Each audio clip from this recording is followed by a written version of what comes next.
Bonjour et bienvenue dans votre revue de presse de ce vendredi 12 juillet 2019.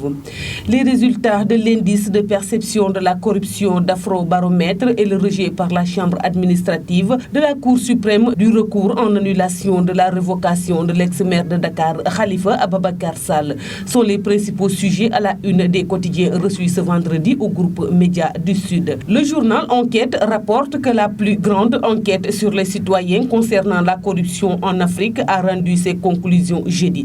Une enquête d'Afrobaromètre en collaboration avec Transparency International qui a duré 2 ans et qui n'a pas épargné police, fonctionnaires des États, députés, chefs d'État et premiers ministres, justice et services sociaux de base, les leaders religieux au Sénégal et en Afrique. Selon Afrobaromètre, en 2019, 53% des Sénégalais sont d'avis que le gouvernement fait un mauvais travail dans la lutte contre la corruption.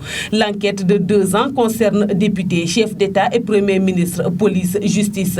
Les fonctionnaires de l'État sénégalais sont les plus mal lotis, indique enquête. Les statistiques relèvent que 15% des usagers sénégalais du service public ont avoué avoir payé des pots de vin sur les 12 derniers mois, rapporte le journal qui affiche à sa une un mal chronique. La Tribune de son côté écrit que dans la 10e édition du baromètre de la corruption concernant 35 pays en Afrique, l'organisation Transparency International, dont le Forum civil et la branche sénégalaise indiquent que la corruption ne cesse de prendre des proportions inquiétantes.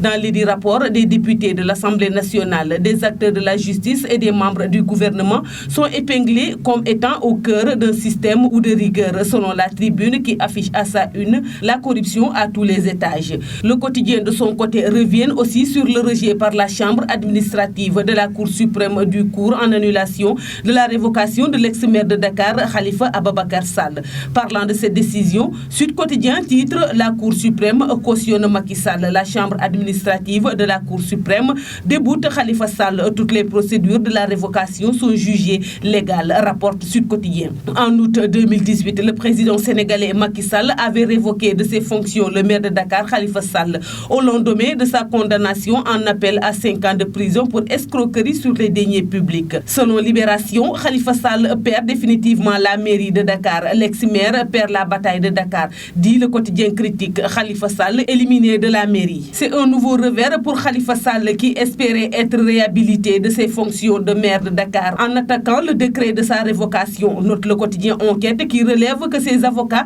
n'ont pas dit le dernier mot car il promet d'attaquer la décision de la Chambre administrative de la Cour suprême.